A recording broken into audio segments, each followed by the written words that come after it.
I hope all is well. दोस्तों मैं हूं dog behaviour consultant and trainer Mukul Arya.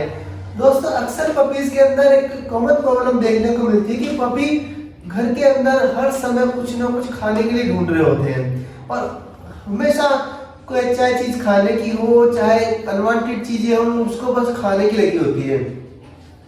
Dustbin में से भी निकाल निकाल के खाने लगता है, पौधे काट काट के खाने लगता है, मिट्टी को खोल के और मिट्टी खाने लगता है और कहीं दीवारें खा रहा होता है, फर्नीचर्स खाने लगता है। तो आज इसी प्रॉब्लम के ऊपर बात करते हैं कि ये प्रॉब्लम का क्या रीजन है और कैसे इस प्रॉब्लम को फिक्स कर सकते हैं। दोस्तों इस प्रॉब्लम की शुरुआत पता कैसे होती है, जब हम खाना खा रहे होते हैं ना और पपी हमारे आसपास घूम रहा होता है, वहीं से प्रॉब्लम शुरू होती है। लाइक जब हम खाना खा रहे हैं और उसमें से कुछ भी नीचे गिर जाए खाने के टुकड़े तो पपी नीचे से उठा के खाने लगता है। तो वहीं से शुरुआत कर देता है वो कि मुझे ना फर्श पे से कुछ ना कुछ खाने को मिल जाएगा। तो उसका माइंड है ना प्रोग्राम होने लगता है उस चीज के लिए कि फर्श पे से कुछ ना कुछ मिलेगा। तो वो पूरा दिन उधर आसपास ढूंढता रहता है और उसको अगर कुछ भी मिल जाए तो वो उसका की प्रोग्रामिंग और ज्यादा हो जाती है कि हाँ पक्का मुझे कुछ ना कुछ मिल जाएगा यहाँ पे। और वो उसके माइंड में ना उसकी वो स्मेल जो है ना वो प्रोग्राम हो जाती है। तो वो पूरा दिन ना खाने के लिए घूम रहा होता है इधर उधर, फिर वो डस्टबिन तक भी आसानी से पहुंच जाता है। और डस्टबिन में से अगर डस्टबिन से कुछ भी हाथ लग जाए उसके तो वो खाने लगता है। तो उस तरह से उसकी आदत बढ़ने लगती है ये। तो दिन भर वो खाने के लिए घूम रहा होता है घर में। तो आप जब भी वो खाना खाए, आप खाना खाओ तो आपका पपी आपसे दूर रहना चाहिए। हो सके तो उसको दूसरे रूम में भेज दीजिए और दूसरे रूम में नहीं भेज सकते तो आपके से वो दूर रहना चाहिए। पपी के अंदर कभी भी ये आदत नहीं आएगी। दूसरा, पपी के को ना न्यूट्रिशंस की बहुत ज्यादा जरूरत होती है, उसकी बॉडी की रिक्वायरमेंट हो रही होती है कि कुछ ना कुछ और मिल जाए।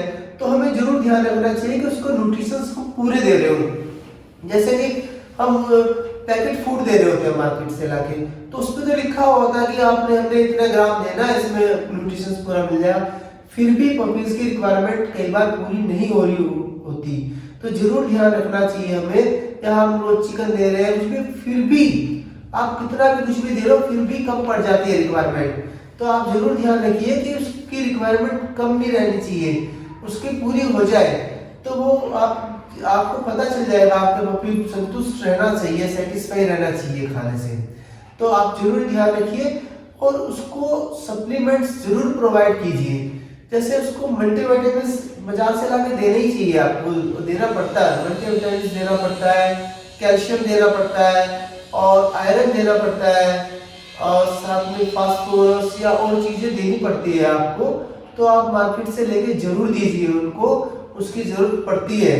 वो रिक्वायरमेंट खाली खाने से पूरी नहीं हो पा रही होती। और खाने में दही जरूर ऐड कीजिए पपी के। दही देने से पपी बहुत सेटिस्फाई रहता है खाने से और उसमें उसको काफी न्यूट्रिशंस मिल जाता है। आप वेट के पास भी जाएंगे अगर इस प्रॉब्लम को लेके तो वेट भले इसको कुछ दवाई दे भी दे लेकिन वो जरूर कहेगा इसमें कोई दवाइयाँ काम करती नहीं है, इसमें आपको दही जरूर देनी चाहिए। तो आपको ये चीज जरूर ध्यान रखनी चाहिए कि उसको दही देनी चाहिए। और पपी के जो टेस्ट बड्स होते हैं वो बहुत कम होते हैं, इसलिए वो पहचान नहीं पाता कि मुझे ये चीज खानी है या नहीं खानी चाहिए। उसको तो स्मेल मिलती है और फटाक से खाने लगता है। तो आप ये जरूर ध्यान रखिए कि अगर वो चीजें खा रहा है तो उसको फर्म होकर मना कीजिए। बिल्कुल उसको मैसेज मिलना चाहिए नो मीन्स नो कि मुझे नहीं खाना है। तो इतनी ट्रेनिंग से भी वो ठीक हो जाता है। तो आप ये जरूर कीजिए। और इसके बाद उसका एक चीज का जरूर ध्यान रखिए कि उसकी डिवॉर्मिंग टाइम टू टाइम होती रहे। छोटे पपीज में वर्म्स होने के चांसेस बहुत ज्यादा रहते हैं। तो आप उसका ध्यान रखिए कि उसकी डिवॉर्मिंग हो रही हो और वर्म्स बिल्कुल ना हो, क्योंकि जिस पपीज के अंदर वर्म्स होंगे ना वो हर समय उसके अंदर जबरदस्त क्रेविंग रहती है खाने को लेके और वो हर समय कुछ ना कुछ ढूंढता रहेगा, खाता रहेगा। तो और खाना भी जब आप उसको दोगे तो वो ऐसे टूट के पड़ता खाने पर कि वो कितना ज्यादा भूखा है।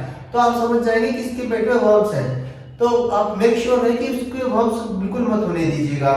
और एक चीज का जरूर ध्यान रखना चाहिए हमें कि जब हम डिवॉर्मिंग का भी ध्यान दे रहे हैं, सप्लीमेंट्स भी दे रहे हैं और फूड अच्छा दे रहे हैं, उसको सारी रिक्वायरमेंट पूरी कर रहे हैं और फिर भी पपी खा रहा है, तो फिर आप जरूर एक बात का ध्यान रखिए कि उसकी एक्सरसाइज जरूर कम होती होगी। आप अपने पपीज की एक्सरसाइज थोड़ी बढ़ा दीजिए। तो उससे क्या होगा कि उसके जब वो खेलेगा तो उसकी जो न्यूट्रिशंस है पूरे उसमें ब्लड में मिलेंगे और उसके सब सेल्स तक पहुंचेंगे, तो वो ऐसी चीजें खानी बंद कर देगा। अगर हम उसको चीजें दे रहे हैं, महंगी महंगी चीजें ला के दे रहे हैं, पर वो न्यूट्रिशंस उसके ब्लड तक नहीं पहुंच रहा, सेल्स तक नहीं पहुंच रहा, तो फिर भी उससे कोई फायदा नहीं ना। तो आप इसीलिए उसकी एक्सरसाइज जरूर बढ़ा दीजिए, तो उससे उसको पूरा न्यूट्रिशंस मिलने लग जाएगा। तो अब आप इन टिप्स को जरूर फॉलो कीजिएगा, आपको मिरेकलस रिजल्ट मिलेंगे।